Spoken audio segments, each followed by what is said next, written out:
வணக்கம். இன்னைக்கு நம்மளோட இந்த விளக்க பயணத்துல ரொம்பவே சுவாரஸ்யமான ஒரு விஷயத்தை அலச போறோம். நம்ம பழமையான தமிழ் இலக்கியமான தேவாரத்தை வெறும் பாடப்புத்தகத்துல இருக்கிற ஒரு செய்யுளா மட்டும் பார்க்காம பண்டைய மயிலாப்பூரோட துடிப்பான கலாச்சாரத்தை புரிஞ்சுக்க போற ஒரு டைம் டிராவலாவே இதை பார்க்க போறோம். சரி, வாங்க நேரா விஷயத்துக்கு போயிடலாம். இந்த 17ஆம் நூற்றாண்டு சுவரோவியத்தை கொஞ்சம் உற்று கவனிங்க. பல்லக்குல திருஞான சம்பந்தர் கம்பீரமா போயிட்டு இருக்காரு. அப்படியே கண்களை மூடி அந்த காலத்துல மயிலாப்பூர் வீதிகள்ல எவ்வளவு ஒரு பரபரப்பும் மகிழ்ச்சியும் கொண்டாட்டமும் இருந்திருக்குன்னு கொஞ்சம் கற்பனை செஞ்சு பாருங்க. அந்த ஒரு வரலாற்று உணர்வைத்தான் நாம இன்னைக்கு உணர போறோம். இன்னைக்கு நாம எப்படி பயணிக்க போறோம்னா, முதலாவது மயிலாப்பூரும் அங்க நடக்கிற கோவில் திருவிழாக்களும், ரெண்டாவது தேவாரம் நூலும் அதோட ஆசிரியரும், மூணாவது அந்த பாடலும் அதோட பொருளும், நாலாவது சிறப்புகளும் திருவிழாக்களும், கடைசியா தேர்வுகள்ல நமக்கு ரொம்பவே கை கொடுக்க போற இலக்கண குறிப்புகள். சரி, நம்ம முதல் பகுதிக்குள்ள நுழைஞ்சிடலாம். மயிலாப்பூரும் கோவில் திருவிழாக்களும். திருவிழானாலே நமக்கு உடனே ஞாபகத்துக்கு வர்றது சந்தோஷம் தானே? ஆமாங்க, திருவிழாக்கள்ங்கிறது சும்மா சடங்குகள் மட்டும் கிடையாது. மனிதர்கள் ஒன்னா சேர்ந்து தங்களோட மகிழ்ச்சியை பகிர்ந்து கொள்கிற நாகரிகத்தோட மிக உயர்ந்த வெளிப்பாடு தான் திருவிழா. அதனால தான் வருஷம் முழுக்க கொண்டாட்டங்கள் நிறைஞ்ச மயிலாப்பூர் நம்ம தமிழ் கலாச்சாரத்தோட ஒரு அடையாளமாவே இன்னைக்கு வரைக்கும் இருக்கு. இப்போ நம்ம ரெண்டாவது பகுதிக்கு வருவோம். இந்த ஊரை அழகா பாடின ஆசிரியர் மற்றும் அந்த நூல். தேவாரம்னா என்ன?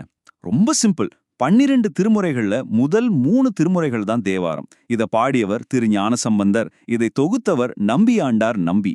நாம இன்னைக்கு பார்க்க போற இந்த பாடல் 2ஆம் திருமுறையில இருக்குங்கிறத மட்டும் மைண்ட்ல வச்சுக்கோங்க. இதுல ரொம்ப ஆச்சரியமான விஷயம் என்னன்னா, தேவாரங்கிறது வெறும் பக்தி பாட்டு மட்டும் கிடையாதுங்க. அன்றைய தமிழர்களோட சமூக பொருளாதார நிலை எப்படி இருந்துச்சு, அவங்களோட கலை பண்பாடு இசை தத்துவம் இதெல்லாம் எந்த அளவுக்கு உச்சியில இருந்துச்சுன்னு துல்லியமா பதிவு பண்ணியிருக்க ஒரு மாபெரும் வரலாற்று ஆவணம் இது. சரி, பகுதி 3. இப்போ நாம அந்த முக்கியமான பாடலுக்கும் அதோட பொருளுக்கும் வருவோம்.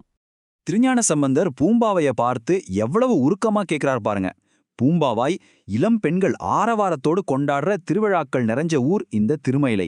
இங்க இருக்கிற கபாலீஸ்வரம் கோவில்ல பங்குனி உத்தரத்தப்போ நடக்கிற அந்த பிரம்மாண்டமான ஆரவார விழாவை பார்க்காம நீ போலாமா, இது நியாயமா அப்படின்னு ரொம்பவே எமோஷனலா கேட்கிறார். கவிஞர் பயன்படுத்தியிருக்க வார்த்தைகளை கொஞ்சம் கவனிங்களேன். திருவிழாவோட ஒவ்வொரு எனர்ஜியையும் எப்படி பிரிச்சு சொல்லியிருக்காரு பாருங்க. மலிவிழானா விழாக்கள் நிறைஞ்சது, களிவிழானா உள்ளத்துக்கு எழுச்சி தர்ற விழா, பலிவிழா ஒளிவிழான்னு ஒவ்வொரு வார்த்தையும் அந்த திருவிழா கூட்டத்துக்குள்ளேயே நம்மளை கொண்டு போய் நிறுத்துது. இப்போ பகுதி 4. மயிலாப்பூரோட ஸ்பெஷல் என்னென்ன, அங்க நடக்கிற திருவிழாக்கள் என்னென்ன. தேவாரத்துல மயிலாப்பூரை பத்தி ஒரு 7 முக்கியமான சிறப்புகளை அடுக்கியிருக்காங்க. உயர்ந்த தென்னை மரங்கள், இருளகற்றும் தொன்மையான வெளிச்சம், அறிஞர்கள் போற்றும் கபாலீஸ்வரம், மேகங்கள் உரசும் மாட வீதிகள், அலைகள் வீசும் கடல், இப்படி மயிலாப்பூரோட இயற்கை அழகை அப்படியே படம் பிடிச்சு காட்டியிருக்காங்க. இதை அப்படியே ஈஸியா மைண்ட்ல பதிய வச்சுக்கோங்க. இந்த அட்டவணைய ஒரு பெர்ஃபெக்ட் ஸ்டடி கைடுனே சொல்லலாம். எந்தெந்த தமிழ் மாசத்துல என்னென்ன ஸ்பெஷல் திருவிழான்னு ரொம்ப தெளிவா கொடுத்திருக்காங்க. ஐப்பசியில ஓண விழா ஆரம்பிச்சு பங்குனியில பங்குனி உத்திர விழா வரைக்கும் ஒவ்வொரு மாசமும் ஒரு கொண்டாட்டம் தான். இத வரிசையா ஞாபகம் வச்சுக்கிறது ரொம்ப சுலபம். கடைசியா நம்ம பகுதி 5, நம்மளோட அகாடமிக் ஸ்கோரிங் ஏரியா, இலக்கண குறிப்புகள். முதலாவதா மாமயிலைங்கிற வார்த்தை. இதுல மா அப்படிங்கிறது ஒரு உரிச்சொல். அதனால மாமயிலை என்பதை உரிச்சொற்றொடர்னு ரொம்ப நேரடியாவே வகைப்படுத்திடலாம். இது ரொம்பவே சிம்பிளான ஒரு விதிதான். அடுத்து பூம்பாவாய் எப்படி உருவாச்சு, இதோட புணர்ச்சி விதியை பார்ப்போம். முதல்ல இத பூ பிளஸ் பாவாய்னு பிரிக்கணும். பூப்பெயர் முன் இனமென்மையும் தோன்றும் அப்படிங்கிற விதியை இங்க அப்ளை பண்ணினா பாவர்க்கத்துக்கு இனமான எம் தோன்றி பூம்பாவாய்ன்னு அழகா புணர்ந்து நிற்கும். ஒரு ஃபார்முலா மாதிரி ஈஸியா இருக்குல்ல? இப்போ பகுபத உறுப்பிலக்கணம். கண்டான், இதை எப்படி பிரிக்கலாம்? காண்கிறது பகுதி, ஆனா அது இங்க கண்ணுன்னு குறுகி வந்திருக்கிறதால இது விகாரம். டாங்கிறது இறந்த கால இடைநிலை, ஆண்கிறது ஆண்பால் வினைமுற்று விகுதி. இந்த ஸ்ட்ரக்சரை அப்படியே மனசுல வாங்கிக்கோங்க. கடைசியா அமர்ந்தான். இதுல அந்த தேர் சத்தம் எப்படி மாறுதுன்னு கொஞ்சம் கவனிங்க.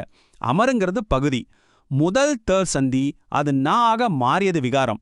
2வது வரத்து இறந்த கால இடைநிலை, வழக்கம் போல ஆண்கிறது ஆண்பால் வினைமுற்று விகுதி. எக்ஸாம்ல கேட்டா தப்பே வராத அளவுக்கு இதை பதிய வச்சுக்கலாம். சரி, இப்ப நாம பார்த்த இந்த 12ஆம் நூற்றாண்டு பார்வைய அப்படியே உங்களோட சொந்த ஊருக்கு கொண்டு வாங்க. இப்போ சொல்லுங்க, உங்க ஊர்ல என்னென்ன தனித்துவமான திருவிழாக்கள் கொண்டாடுறீங்க?